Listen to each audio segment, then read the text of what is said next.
So the actual vaccines that were coming in, what were you doing with them? Until the trial happened, I didn't know because I never took delivery of them. It was always my office manager that would take delivery of them.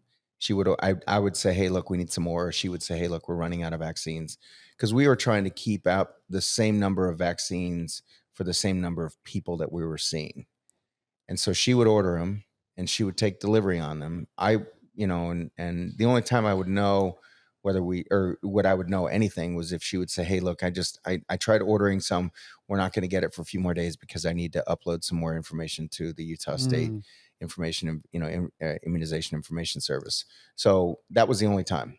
But it turns out that after we got indicted, what she told me was that she would take the vaccines home to her house and destroy them and get rid of them in her own dumpster or own garbage can. Bullshit. Okay. And well, I don't know that that's not true. I actually think that is what she was doing and the reason I found out about that is because the prosecution had interviewed some of my employees and ex-employees. And one of my employees in her interview said that she had a daughter that was special needs, and she didn't agree with what it was that we were doing with the vaccines, and she thought that her daughter deserved to have a vaccine. And so, against our wishes, she went and got a dose of the vaccine and gave it to her daughter herself. Okay. And when we read that as part of the discovery, I was talking to Carrie about it, and Carrie said, bullshit.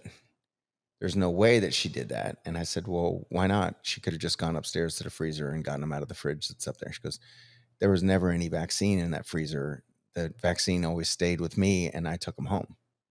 So there was never any vaccine in the office. And I looked at her and she said, yeah, Kirk, I didn't want anybody to make a mistake and actually have a vial of a vaccine in the room and then think that they were injecting saline and actually inject the vaccine. So I just completely eliminated that possibility by never having any of the vaccine here in the office at all.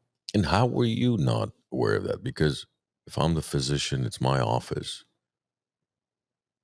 From my understanding, when the vaccines are sent to you, right, they're registered, they're serial numbers that's registered to your clinic now, that it's been delivered to you, which means you're responsible for the distribution, whatever happens to it. How come you weren't aware as far as what your office manager was doing with it? You never said, well, where are all these vaccines that we're ordering? Are we we disposing it, or are you guys selling it in the black market? You never asked them? Nope. It really didn't matter to me. We were seeing 45 to 60 patients a week for the vaccine stuff. I mean, we take deliveries on all kinds of stuff every single day. All of my medical supplies, we take deliveries on Botox and filler and implants and all that stuff. And so everybody in the office has their job on what it is that they're, responsible for doing. And I just take them at their word that they're doing their job. And I truly thought that we were getting the vaccines delivered to the office. And they were going into the freezer upstairs. And then when the expiration date was over and done with, that they were just being thrown out. I never even questioned it. Didn't care to know. It didn't matter to me. My goal was to have enough vaccines in the office to offset the number of people that we were seeing. I didn't want to have, us seeing 5,000 patients and only having ordered 200 vaccine doses. Yeah, you have 600 vaccines and an influx of like 6,000 patients. It would completely be off. But see, I'm curious to ask Carrie. You took a plea deal, Carrie. What'd you do with those vaccines?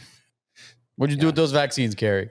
Tell us the truth. Well, at trial, she said that all of the vaccines were at her house when I told her to get rid of them. So that's where she was trying to make the argument that, she told me that she had all of the vaccines in her house at her freezer, all 20 vials or 10, 15, whatever number she had, and that I told her to get rid of them. And so she was trying to make a point that, I was, evidence tampering by telling her to do that. That's what she was trying to tell me. So she kept them. She didn't actually destroy them. That's what she said. until I told her to destroy them. And then by me telling her to destroy them, that was destruction of government property and evidence tampering. The interesting thing is, the last delivery that I took of any vaccine was September of 2022. Okay. I was indicted in January of 2023. The expiration date on that last vial of vaccine that I had was September 27th.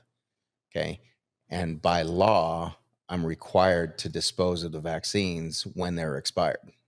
Oh, so technically you didn't break the law. So technically, I didn't break any law about anything, because every single vaccine that she supposedly even had in her freezer, whether they were at her freezer or in my freezer or in, already disposed of or whatever, I was already supposed to have gotten rid of them anyway. So there was no destruction of any evidence or anything at all. Did you enjoy that clip? Click over here to watch the full episode and click over here to subscribe to the WiseNuts podcast YouTube channel.